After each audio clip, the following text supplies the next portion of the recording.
Punjabi radio USA ਸੁਣ ਰਹੇ ਸਾਰੇ ਹੀ ਸਰੋਤਿਆਂ ਨੂੰ ਮੇਰੇ ਜਗਮੋਹਨ ਸਿੰਘ ਵੱਲੋਂ ਪਿਆਰ ਭਰੀ ਸਤਿ ਸ਼੍ਰੀ ਅਕਾਲ। ਅੱਜ 18 ਦਸੰਬਰ ਦਿਨ ਐਤਵਾਰ ਪ੍ਰੋਗਰਾਮ ਲੈ ਕੇ ਹਾਜ਼ਰ ਹਾਂ ਅਪਡੇਟ ਅਮਰੀਕਾ, ਜਿਸ ਦੇ ਵਿੱਚ ਤੁਹਾਨੂੰ ਵਰਲਡ ਨਿਊਜ਼, ਅਮਰੀਕਾ ਦੀਆਂ ਨਿਊਜ਼ ਅਤੇ ਮੌਸਮ ਦੇ ਬਾਰੇ ਜਾਣਕਾਰੀ ਦੇਵਾਂਗੇ। ਖਬਰਾਂ ਦੀ ਸ਼ੁਰੂਆਤ ਕਰਨ ਤੋਂ ਪਹਿਲਾਂ ਧੰਨਵਾਦ ਕਰਦੇ ਹਾਂ ਆਪਣੇ ਅੱਜ ਦੇ ਸਪਾਂਸਰ ਦਾ, ਜਿਨ੍ਹਾਂ ਨੇ ਇਸ ਪ੍ਰੋਗਰਾਮ ਦੇ ਵਿੱਚ ਸਹਿਯੋਗ ਪਾਇਆ। ਅੱਜ ਦੀਆਂ ਖਬਰਾਂ ਨੂੰ ਸਪਾਂਸਰ ਕਰ ਰਹੇ ਹਨ ਖਾਲਸਾ ਇੰਸ਼ੋਰੈਂਸ ਏਜੰਸੀ ਵਾਲੇ ਸੈਨ ਹੋਜ਼ੇ ਤੋਂ, ਜੋ ਕਿ ਹਰ ਪ੍ਰਕਾਰ ਦੀ ਇੰਸ਼ੋਰੈਂਸ ਕਰਦੇ ਹਨ ਅਤੇ ਕਿਸੇ ਵੀ ਤਰ੍ਹਾਂ ਦੀ ਇੰਸ਼ੋਰੈਂਸ ਦੀ ਜਾਣਕਾਰੀ ਦੇ ਲਈ ਤੁਸੀਂ ਇਹਨਾਂ ਨੂੰ ਕਾਲ ਕਰ ਸਕਦੇ ਹੋ 408 272 2500 ਤੇ। ਇਸ ਦੇ ਨਾਲ ਸੰਤੋਖ ਸਿੰਘ ਬਾਸੀ, ਪਰਮਜੀਤ ਕੌਰ ਜੀ ਬਾਸੀ ਫਰੀਮਾਉਂਟ ਤੋਂ, ਮਨਜੀਤ ਸਿੰਘ, ਨਰਿੰਦਰ ਕੌਰ ਕਲਾਰ ਜੀ ਕਲੋਵਿਸ ਤੋਂ ਅਤੇ ਕੁਲਵਿੰਦਰ ਕੌਰ ਜੀ। ਜੇਕਰ ਤੁਸੀਂ ਵੀ ਇਸ ਪ੍ਰੋਗਰਾਮ ਨੂੰ ਜਾਂ ਪੰਜਾਬੀ ਰੇਡੀਓ USA ਦੇ ਕਿਸੇ ਵੀ ਹੋਰ ਪ੍ਰੋਗਰਾਮ ਨੂੰ ਸਪਾਂਸਰ ਕਰਨਾ ਚਾਹੁੰਦੇ ਹੋ ਤਾਂ ਤੁਸੀਂ ਕਾਲ ਕਰ ਸਕਦੇ ਹੋ 408 722 7698 ਤੇ, ਜਾਂ ਫਿਰ ਈਮੇਲ ਕਰ ਸਕਦੇ ਹੋ ਸਾਡੇ ਈਮੇਲ ਐਡਰੈਸ info@punjabiradiousa.com ਤੇ।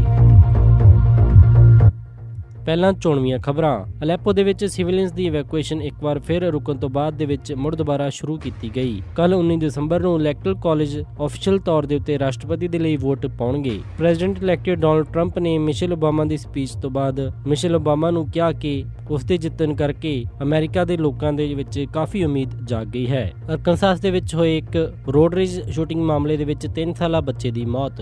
US ਅਥਾਰਟੀਜ਼ ਨੇ 6 ਫਾਰਮਾਸਿਊਟੀਕਲ ਕੰਪਨੀਆਂ ਦੇ ਉੱਤੇ ਪ੍ਰਾਈਸ ਫਿਕਸਿੰਗ ਦੇ ਦੋਸ਼ ਲਾਏ ਅਤੇ ਐਲਮੀਡਾ ਕਾਉਂਟੀ ਦੇ 2 ਸ਼ੈਰਿਫ ਇੱਕ ਕੁੱਟਮਾਰ ਮਾਮਲੇ ਦੇ ਵਿੱਚ ਨੌਕਰੀ ਤੋਂ ਬਰਖਾਸਤ। ਹੁਣ ਖਬਰਾਂ ਵਿਸਤਾਰ ਦੇ ਨਾਲ।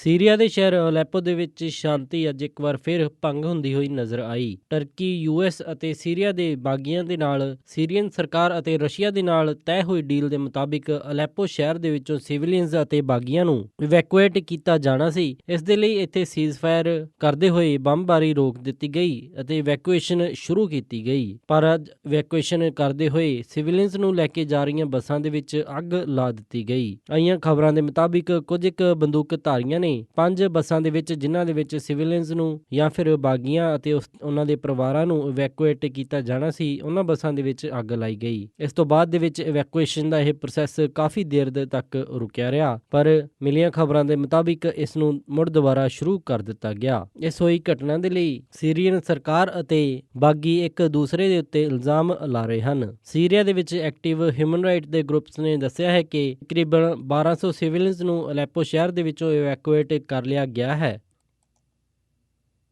8 ਨਵੰਬਰ 2016 ਨੂੰ ਚੋਣਾਂ ਦੇ ਵਿੱਚ ਹਿਲਰੀ ਕਲਿੰਟਨ 232 ਅਤੇ ਡੋਨਾਲਡ ਟਰੰਪ 306 ਇਲੈਕਟਰਲ ਕਾਲਜ ਦੀਆਂ ਵੋਟਾਂ ਲੈ ਕੇ ਜੇਤੂ ਰਹੇ। ਰਾਸ਼ਟਰਪਤੀ ਬਣਨ ਦੇ ਲਈ ਕਿਸੇ ਵੀ ਉਮੀਦਵਾਰ ਨੂੰ 270 ਇਲੈਕਟਰਲ ਕਾਲਜ ਦੀ ਜ਼ਰੂਰਤ ਹੁੰਦੀ ਹੈ, ਪਰ ਰਾਸ਼ਟਰਪਤੀ ਦੀ ਸਹੁੰ ਚੱਕਣ ਤੋਂ ਪਹਿਲਾਂ ਇੱਕ ਪ੍ਰੋਸੈਸ US ਕਾਂਗਰਸ ਦੇ ਵਿੱਚ ਕੀਤਾ ਜਾਂਦਾ ਹੈ, ਜਿਸ ਦੇ ਵਿੱਚ ਜੇਤੂ ਇਲੈਕਟਰਲ ਵੋਟ ਆਪਣੇ ਉਮੀਦਵਾਰ ਦੇ ਲਈ ਵੋਟ ਕਰਦੇ ਹਨ। ਕੱਲ 19 ਦਸੰਬਰ ਨੂੰ ਕਾਂਗਰਸ ਦੇ ਵਿੱਚ ਇਲੈਕਟਰਲ ਕਾਲਜ ਦੀ ਵੋਟ ਹੋਣੀ ਹੈ, ਜਿਸ ਤੋਂ ਬਾਅਦ ਦੇ ਵਿੱਚ ਆਫੀਸ਼ੀਅਲ ਤੌਰ ਦੇ ਉੱਤੇ ਡੋਨਾਲਡ ਟਰੰਪ ਕਾਂਗਰਸ ਵੱਲੋਂ ਅਮਰੀਕਾ ਦੇ ਨਵੇਂ ਰਾਸ਼ਟਰਪਤੀ ਚੁਣੇ ਜਾਣਗੇ, ਜੋ ਕਿ 20 ਜਨਵਰੀ 2017 ਨੂੰ ਸਹੁੰ ਚੱਕਣਗੇ। ਪਰ ਕਈ ਟਰੰਪ ਵਿਰੋਧੀਆਂ ਤਾਕਤਾਂ ਇਹ ਆਸ ਲਾ ਰਹੀਆਂ ਹਨ ਅਤੇ ਹਰ ਸੰਭਵ ਕੋਸ਼ਿਸ਼ ਕਰ ਰਹੀਆਂ ਹਨ ਕਿ ਕੱਲ ਨੂੰ ਇਲੈਕਟਰਲ ਕਾਲਜ ਡੋਨਾਲਡ ਟਰੰਪ ਦੇ ਵਿਰੁੱਧ ਵੋਟ ਪਾਉਣ। ਕਈ ਹਾਲੀਵੁੱਡ ਸਟਾਰਜ਼ ਨਿੱਜੀ ਤੌਰ ਦੇ ਉੱਤੇ ਰਿਪਬਲਿਕਨ ਪਾਰਟੀ ਦੇ ਇਹਨਾਂ ਇਲੈਕਟਰਲ ਕਾਲਜ ਵੋਟਰਜ਼ ਨੂੰ ਅਪੀਲ ਕਰ ਰਹੇ ਹਨ ਕਿ ਉਹ ਡੋਨਾਲਡ ਟਰੰਪ ਦੇ ਲਈ ਵੋਟ ਨਾ ਕਰਨ ਅਤੇ ਇਸ ਦੇ ਬਦਲੇ ਓਹਾਇਓ ਦੇ ਗਵਰਨਰ ਜੌਨ ਕੈਸਿਕ ਦੇ ਲਈ ਵੋਟ ਕਰ ਦੇਣ। ਕੋਲੋਰਾਡੋ ਦੇ ਵਿੱਚ ਵੀ ਕਈ ਰਿਪਬਲਿਕਨਸ ਇਲੈਕਟਰਲ ਕਾਲਜ ਵੋਟਰਸ ਉੱਤੇ ਇਹ ਪ੍ਰੈਸ਼ਰ ਪੈ ਰਿਹਾ ਹੈ। ਇਸ ਤੋਂ ਪਹਿਲਾਂ ਖਬਰਾਂ ਆਈਆਂ ਸਨ ਕਿ ਐਰੀਜ਼ੋਨਾ ਦੇ ਵਿੱਚ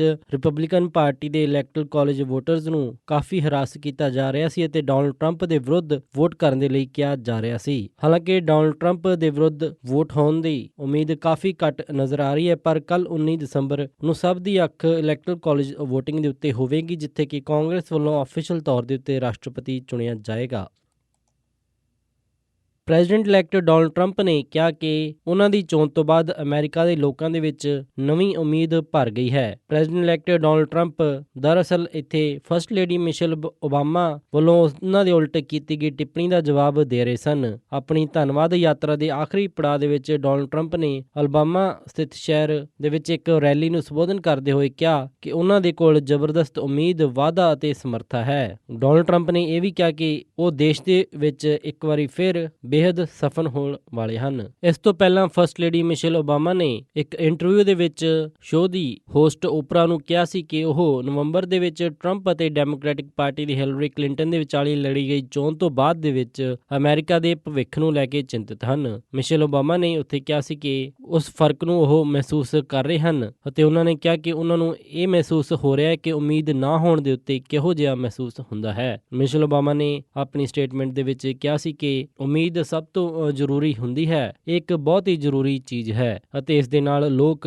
ਆਪਣਾ ਭਵਿੱਖ ਤੱਕਦੇ ਹਨ। ਡੋਨਲਡ ਟਰੰਪ ਨੇ ਬਿਨਾਂ ਮਿਸ਼ੇਲ ਓਬਾਮਾ ਦਾ ਨਾਮ ਲੈਂਦੇ ਹੋਏ ਬਾਅਦ ਦੇ ਵਿੱਚ ਆਪਣੀ ਪ੍ਰਤੀਕਿਰਿਆ ਦਿੱਤੀ ਅਤੇ ਉਹਨਾਂ ਨੇ ਕਿਹਾ ਕਿ ਚੋਣਾਂ ਤੋਂ ਬਾਅਦ ਦੇ ਵਿੱਚ ਲੋਕਾਂ ਨੂੰ ਇੱਕ ਵਾਰੀ ਫਿਰ ਉਮੀਦ ਨਜ਼ਰ ਆ ਰਹੀ ਹੈ। ਡੋਨਲਡ ਟਰੰਪ ਨੇ ਕਿਹਾ ਕਿ ਅਮਰੀਕਾ ਦੇ ਵਿੱਚ ਬਹੁਤ ਕੁਝ ਬਦਲਣ ਵਾਲਾ ਹੈ ਅਤੇ ਸਭ ਕੁਝ ਬਹੁਤ ਖਾਸ ਹੋਣ ਵਾਲਾ ਹੈ। ਉਹਨਾਂ ਨੇ ਕਿਹਾ ਕਿ ਇਹ ਬਦਲਾਵ ਇਸ ਤਰ੍ਹਾਂ ਹੋਣਗੇ ਜਿਵੇਂ ਤੁਸੀਂ ਕਈ ਦਹਾਕਿਆਂ ਦੇ ਵਿੱਚ ਹੁੰਦੇ ਹੋਏ ਨਹੀਂ ਦੇਖੇ। ਅਰਕਨਸਾਸ ਦੀ ਲਿਟਲ ਰੌਕ ਕਾਉਂਟੀ ਦੇ ਵਿੱਚ ਇੱਕ 3 ਸਾਲ ਦਾ ਬੱਚਾ ਆਪਣੀ ਦਾਦੀ ਦੇ ਨਾਲ ਸ਼ਾਪਿੰਗ ਸੈਂਟਰ ਜਾ ਰਿਹਾ ਸੀ ਜਦੋਂ ਇੱਕ ਰੋਡ ਰੇਜ ਮਾਮਲੇ ਦੇ ਵਿੱਚ ਹੋਈ ਰਹੀ ਗੋਲੀਬਾਰੀ 'ਚ ਉਸ ਬੱਚੇ ਦੀ ਮੌਤ ਹੋ ਗਈ। ਸ਼ੂਟਰ ਨੇ ਦੱਸਿਆ ਕਿ ਉਹ ਆਪਣੀ ਗੱਡੀ ਨੂੰ ਬਹੁਤ ਸਲੋ ਚਲਾ ਰਹੇ ਸਨ ਅਤੇ ਸਟਾਪ ਸਾਈਨ ਦੇ ਉੱਤੇ ਦੂਸਰਿਆਂ ਦਾ ਸਮਾਂ ਬਰਬਾਦ ਕਰ ਰਹੇ ਸਨ। ਇਸ ਲਈ ਉਸਨੇ ਗੁੱਸੇ ਦੇ ਵਿੱਚ ਆ ਕੇ ਉਹ ਗੋਲੀਆਂ ਉਹਨਾਂ ਦੀ ਕਾਰ ਦੇ ਉੱਤੇ ਚਲਾ ਦਿੱਤੀਆਂ। ਇਹਨਾਂ ਚੱਲੀਆਂ ਗੋਲੀਆਂ ਦੇ ਵਿੱਚ ਇੱਕ ਗੋਲੀ ਬੱਚੇ ਨੂੰ ਲੱਗ ਗਈ ਜਿਸ ਦੇ ਕਾਰਨ ਉਸ ਦੀ ਮੌਤ ਹੋਈ। ਬੱਚੇ ਦੀ ਦਾਦੀ ਨੂੰ ਇਸ ਦੇ ਵਿੱਚ ਕੋਈ ਵੀ ਗੋਲੀ ਨਹੀਂ ਲੱਗੀ ਅਤੇ ਉਸਨੇ ਫੌਰਨ ਪੁਲਿਸ ਨੂੰ ਕਾਲ ਕੀਤਾ। ਜਦੋਂ ਤੱਕ ਪੁਲਿਸ ਉੱਥੇ ਪਹੁੰਚੀ ਤਾਂ ਸ਼ੂਟਰ ਮੌਕੇ ਤੋਂ ਫਰਾਰ ਹੋ ਚੁੱਕਿਆ ਸੀ ਅਤੇ ਬੱਚੇ ਨੂੰ ਫੌਰਨ ਹਸਪੀਟਲ ਦੇ ਵਿੱਚ ਭਰਤੀ ਕਰਵਾਇਆ ਗਿਆ, ਪਰ ਉਸ ਸਮੇਂ ਤੱਕ ਉਸ ਦੀ ਮੌਤ ਹੋ ਗਈ ਸੀ। ਪੁਲਿਸ ਲੈਫਟੀਨੈਂਟ ਸਟੀਵ ਮੈਕਲੈਨਨ ਨੇ ਦੱਸਿਆ ਹੈ ਕਿ ਜਾਂਚ ਦੇ ਵਿੱਚ ਸਾਹਮਣੇ ਆਇਆ ਕਿ ਇਸ ਦੇ ਵਿੱਚ ਬੱਚੇ ਅਤੇ ਉਸ ਦੀ ਦਾਦੀ ਦਾ ਕੋਈ ਵੀ ਕਸੂਰ ਨਹੀਂ ਹੈ ਅਤੇ ਉਹ ਬਿਲਕੁਲ ਨਿਰਦੋਸ਼ ਹਨ। ਪੁਲਿਸ ਨੇ ਇਹ ਵੀ ਦੱਸਿਆ ਕਿ ਉਹਨਾਂ ਨੂੰ ਇਸ ਮਾਮਲੇ ਦੇ ਵਿੱਚ ਇੱਕ ਕਾਲੇ ਰੰਗ ਦੀ ਸ਼ੈਵਰਲੇ ਗੱਡੀ ਦੀ ਤਲਾਸ਼ ਹੈ ਅਤੇ ਉਹ ਛੇਤੀ ਹੀ ਇਸ ਸ਼ੂਟਰ ਦੇ ਤੱਕ ਪਹੁੰਚ ਜਾਣਗੇ। US ਅਥਾਰਟੀਜ਼ ਨੇ US, ਇੰਡੀਆ ਅਤੇ ਆਸਟ੍ਰੇਲੀਆ ਦੀਆਂ 6 ਫਾਰਮਾਸਿਊਟੀਕਲ ਕੰਪਨੀਜ਼ ਦੇ ਉੱਤੇ ਪ੍ਰਾਈਸ ਫਿਕਸਿੰਗ ਦਾ ਇਲਜ਼ਾਮ ਲਾਇਆ ਹੈ। ਇਸ ਖਬਰ ਦੇ ਵਿੱਚ ਸਾਹਮਣੇ ਆਇਆ ਹੈ ਕਿ ਇਹਨਾਂ ਕੰਪਨੀਜ਼ ਨੇ ਐਂਟੀਬਾਇਓਟਿਕ ਮੈਡੀਸਨ ਅਤੇ ਡਾਇਬੀਟਿਕ ਡਰੱਗ ਦੇ ਪ੍ਰਾਈਸ ਨੂੰ ਕਾਫੀ ਉਚਾਈ ਤੱਕ ਲੈ ਕੇ ਗਏ ਅਤੇ ਇਹਨਾਂ ਸਾਰੀਆਂ ਕੰਪਨੀਜ਼ ਨੇ ਇਹ ਪ੍ਰਾਈਸ ਫਿਕਸਿੰਗ ਵੀ ਕੀਤੀ। ਇਸ ਪੂਰੇ ਮਾਮਲੇ ਦੇ ਵਿੱਚ US ਦੀ ਮਾਈਲਨ, ਹੈਰੀਟੇਜ ਫਾਰਮਾਸਿਊਟੀਕਲ, ਟੇਵਾ ਫਾਰਮਾਜ਼ ਅਤੇ ਸਿਟਰਨ ਫਾਰਮਾ ਇਹਨਾਂ ਦੇ ਵਿੱਚ ਸ਼ਾਮਿਲ ਹਨ। ਇਹਨਾਂ ਕੰਪਨੀ ਦੇ ਵਿੱਚ ਇੰਡੀਆ ਦੀ ਔਰੋਬਿੰਦੋ ਫਾਰਮਾ ਵੀ ਸ਼ਾਮਿਲ ਹੈ ਅਤੇ ਆਸਟ੍ਰੇਲੀਆ ਦੀ ਮੇਨ ਫਾਰਮਾ ਕੰਪਨੀ ਵੀ ਸ਼ਾਮਿਲ ਹੈ। ਇਹਨਾਂ ਸਾਰੀਆਂ ਹੀ ਕੰਪਨੀਜ਼ ਨੇ 22% ਤੱਕ ਇਹਨਾਂ ਸਾਰੇ ਡਰੱਗਸ ਦੇ ਰੇਟ ਵਧਾਏ ਅਤੇ ਇਹ ਕੰਪਨੀਆਂ ਹੁਣ ਕਿਤੇ ਨਾ ਕਿਤੇ ਮੰਨ ਵੀ ਰਹੀਆਂ ਹਨ ਕਿ ਉਹਨਾਂ ਨੇ ਗੈਰ ਕਾਨੂੰਨੀ ਤੌਰ ਦੇ ਉੱਤੇ ਪ੍ਰਾਈਸ ਫਿਕਸਿੰਗ ਕਰਕੇ ਇਹਨਾਂ ਸਾਰੀਆਂ ਮੈਡੀਸਿਨ ਦੇ ਪ੍ਰਾਈਸ ਤੇ ਚੱਕੇ। ਇਸ ਪੂਰੇ ਮਾਮਲੇ ਦੇ ਵਿੱਚ ਇਹਨਾਂ ਕੰਪਨੀਜ਼ ਦੇ ਉੱਤੇ ਲਾਅਸੂਟ ਫਾਈਲ ਕਰ ਦਿੱਤਾ ਗਿਆ ਹੈ। ਇੱਕ ਡੈਮੋਕ੍ਰੈਟਿਕ ਪਾਰਟੀ ਦੇ ਸੈਨੇਟਰ ਨੇ ਇਹ ਕਲੇਮ ਕੀਤਾ ਹੈ ਕਿ ਇਹਨਾਂ ਕੰਪਨੀਜ਼ ਦੁਆਰਾ ਬਣਾਏ ਜਾ ਰਹੇ ਐਂਟੀਬਾਇਓਟਿਕ ਟੈਬਲੇਟ ਦੇ ਵਿੱਚ 500 ਉਹਨਾਂ ਟੈਬਲੇਟਸ ਦਾ ਪ੍ਰਾਈਸ $18 ਤੋਂ ਲੈ ਕੇ $1800 ਤੱਕ ਪਿਛਲੇ ਕੁਝ ਮਹੀਨਿਆਂ ਦੇ ਵਿੱਚ ਹੀ ਪਹੁੰਚ ਗਿਆ ਹੈ। ਇਸ ਮਾਮਲੇ ਦੇ ਵਿੱਚ US ਅਥਾਰਟੀਜ਼ ਨੇ ਪੂਰੀ ਜਾਂਚ ਸ਼ੁਰੂ ਕਰ ਦਿੱਤੀ ਹੈ ਅਤੇ ਇਹਨਾਂ ਕੰਪਨੀਜ਼ ਦੇ ਉੱਤੇ ਸ਼ਿਕੰਜਾ ਕੱਸਣ ਦੀ ਤਿਆਰੀ ਕਰ ਰਹੇ ਹਨ। ਐਲਮੀਡਾ ਕਾਉਂਟੀ ਦੇ 2 ਕਾਉਂਟੀ ਡੈਪਟੀਜ਼ ਨੂੰ ਇੱਕ ਵਿਅਕਤੀ ਦੇ ਨਾਲ ਬੁਰੀ ਤਰ੍ਹਾਂ ਕੁੱਟਮਾਰ ਦੇ ਮਾਮਲੇ ਦੇ ਵਿੱਚ ਨੌਕਰੀ ਤੋਂ ਬਰਖਾਸਤ ਕਰ ਦਿੱਤਾ ਗਿਆ ਹੈ। ਐਲਮੀਡਾ ਕਾਉਂਟੀ ਦੇ 2 ਕਾਉਂਟੀ ਸ਼ੈਰਿਫ ਜਿਨ੍ਹਾਂ ਦੇ ਇੱਕ ਵੀਡੀਓ ਸਰਵੇਲੈਂਸ ਦੇ ਵਿੱਚ ਪਤਾ ਲੱਗਿਆ ਕਿ ਸੈਨ ਫਰਾਂਸਿਸਕੋ ਮਿਸ਼ਨ ਡਿਸਟ੍ਰਿਕਟ ਦੇ ਉੱਤੇ ਉਹਨਾਂ ਨੇ ਕਿਸ ਤਰ੍ਹਾਂ ਇੱਕ ਵਿਅਕਤੀ ਦੇ ਨਾਲ ਕੁੱਟਮਾਰ ਕੀਤੀ। ਡਿਪਟੀ ਪੌਲ ਵਾਈਬਰ ਅਤੇ ਲੂਇਸ ਸੈਂਟ ਮਾਰੀਆ ਨੂੰ ਐਲਮੀਡਾ ਕਾਉਂਟੀ ਤੋਂ ਬਰਖਾਸਤ ਕਰ ਦਿੱਤਾ ਗਿਆ। ਇਹ ਖਬਰ ਐਲਮੀਡਾ ਕਾਉਂਟੀ ਸ਼ੈਰਿਫ ਦੇ ਸਪੋਕਸਮੈਨ ਸਾਰਜੈਂਟ ਰੇ ਕੈਲੀ ਨੇ ਮੀਡੀਆ ਨੂੰ ਦਿੱਤੀ। ਉਹਨਾਂ ਨੇ ਇਸ ਪੂਰੇ ਮਾਮਲੇ ਦੇ ਵਿੱਚ ਜ਼ਿਆਦਾ ਡਿਟੇਲਸ ਮੀਡੀਆ ਨੂੰ ਨਹੀਂ ਦੱਸੀਆਂ, ਪਰ ਇਹਨਾਂ ਕਿਹਾ ਕਿ ਅਟਾਰਨੀ ਦੇ ਦੁਆਰਾ ਉਹਨਾਂ ਨੂੰ ਨਵੰਬਰ 12 2015 ਵਾਲੇ ਮਾਮਲੇ ਦੇ ਵਿੱਚ, ਜਿਸ ਦੇ ਵਿੱਚ ਉਹਨਾਂ ਨੇ ਪੈਟਰੋਵ ਨਾਮ ਦੇ ਵਿਅਕਤੀ ਦੇ ਨਾਲ ਕੁੱਟਮਾਰ ਕੀਤੀ ਸੀ, ਉਹਨਾਂ ਨੂੰ ਨੌਕਰੀ ਤੋਂ ਹਟਾ ਦਿੱਤਾ ਗਿਆ ਹੈ। ਇਹ ਦੋਨਾਂ ਸ਼ੈਰਿਫ ਦੀ ਵੀਡੀਓ ਇੱਕ ਸਰਵੇਲੈਂਸ ਕੈਮਰਾ ਦੇ ਵਿੱਚ ਕੈਦ ਹੋ ਗਈ ਸੀ, ਜਿੱਥੇ ਕਿ ਉਹਨਾਂ ਦੋਨਾਂ ਪੁਲਿਸ ਆਫਸਰਜ਼ ਨੇ 40 ਤੋਂ ਵੱਧ ਵਾਰ ਸਟੀਲ ਬੈਟਨ ਦੇ ਨਾਲ ਪੈਟਰੋਵ ਦੇ ਉੱਤੇ ਵਾਰ ਕੀਤੇ। ਆਫਿਸ ਨੇ ਦੋਨਾਂ ਸ਼ੈਰਿਫ ਦੇ ਉੱਤੇ ਕ੍ਰਿਮੀਨਲ ਇਨਵੈਸਟੀਗੇਸ਼ਨ ਦਾ ਮਾਮਲਾ ਵੀ ਓਪਨ ਕਰ ਦਿੱਤਾ ਹੈ ਅਤੇ ਇਸ ਮਾਮਲੇ ਦੇ ਵਿੱਚ ਪੂਰੀ ਜਾਂਚ ਬਿਠਾ ਦਿੱਤੀ ਗਈ ਹੈ।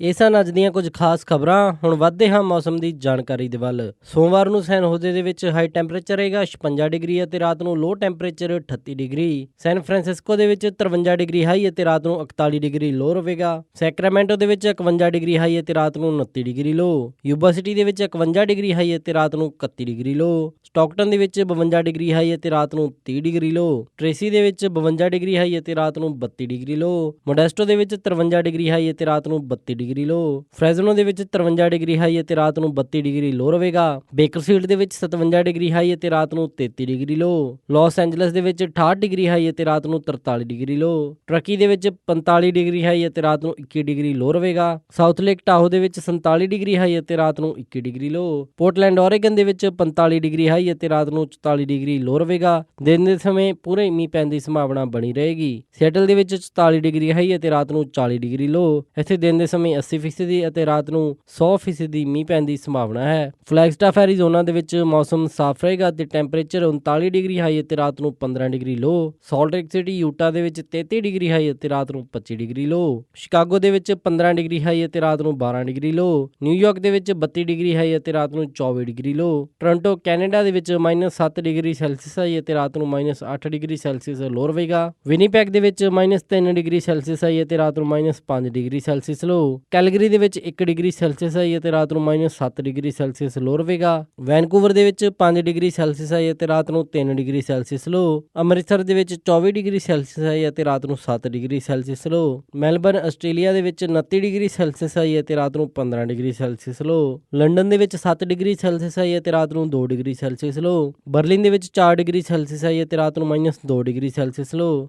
ਅਤੇ ਫਰਾਂਸ ਪੈਰਿਸ ਦੇ ਵਿੱਚ 7 ਡਿਗਰੀ ਸੈਲਸੀਅਸ ਹਾਈ ਅਤੇ ਰਾਤ ਨੂੰ 0 ਡਿਗਰੀ ਸੈਲਸੀਅਸ ਲੋ ਰਹੇਗਾ। ਇਸੀ ਮੌਸਮ ਦੀ ਜਾਣਕਾਰੀ। ਅੱਜ ਵੀਕਐਂਡ ਹੋਣ ਕਾਰਨ ਸਟਾਕ ਮਾਰਕੀਟ ਬੰਦ ਰਹੀ। ਅਗਲੀ ਸਟਾਕ ਮਾਰਕੀਟ ਦੀ ਇਨਫੋਰਮੇਸ਼ਨ ਦਵਾਂਗੇ ਸੋਮਵਾਰ ਦੇ ਅੰਕ ਵਿੱਚ। ਇਸੇ ਦੇ ਨਾਲ ਅੱਜ ਦਾ ਖਬਰਾਂ ਦਾ ਬੁਲੇਟਿਨ ਇੱਥੇ ਹੀ ਸਮਾਪਤ ਕਰਦੇ ਹਾਂ। ਇਜਾਜ਼ਤ ਦਿਓ। ਉਮੀਦ ਹੈ ਕਿ ਤੁਹਾਨੂੰ ਅੱਜ ਦਾ ਇਹ ਪ੍ਰੋਗਰਾਮ ਪਸੰਦ ਆਇਆ ਹੋਵੇਗਾ। ਕਿਸੇ ਵੀ ਤਰ੍ਹਾਂ ਦੇ ਫੀਡਬੈਕ ਦੇ ਲਈ ਤੁਸੀਂ ਸਾਨੂੰ ਕਾਲ ਕਰ ਸਕਦੇ ਹੋ 408 272 5200 ਤੇ, ਜਾਂ ਫਿਰ ਈਮੇਲ ਕਰ ਸਕਦੇ ਹੋ ਸਾਡੀ ਈਮੇਲ ਐਡਰੈਸ info@punjabiradiousa.com ਤੇ। ਇੱਕ ਵਾਰੀ ਫਿਰ ਸਾਰੇ ਸਪਾਂਸਰਸ ਦਾ ਬਹੁਤ-ਬਹੁਤ ਧੰਨਵਾਦ। ਮਿਲਦੇ ਹਾਂ ਅਪਡੇਟ ਅਮਰੀਕਾ ਦੇ ਅਗਲੇ ਅੰਕ ਵਿੱਚ। ਤਦ ਤੱਕ ਲਈ ਸਾਰਿਆਂ ਨੂੰ ਪਿਆਰ ਅਤੇ ਸਤਿਕਾਰ ਭਰੀ ਸਤਿ ਸ਼੍ਰੀ ਅਕਾਲ। ਸੁਣਦੇ ਰਹੋ ਜੀ ਪੰਜਾਬੀ ਰੇਡੀਓ USA।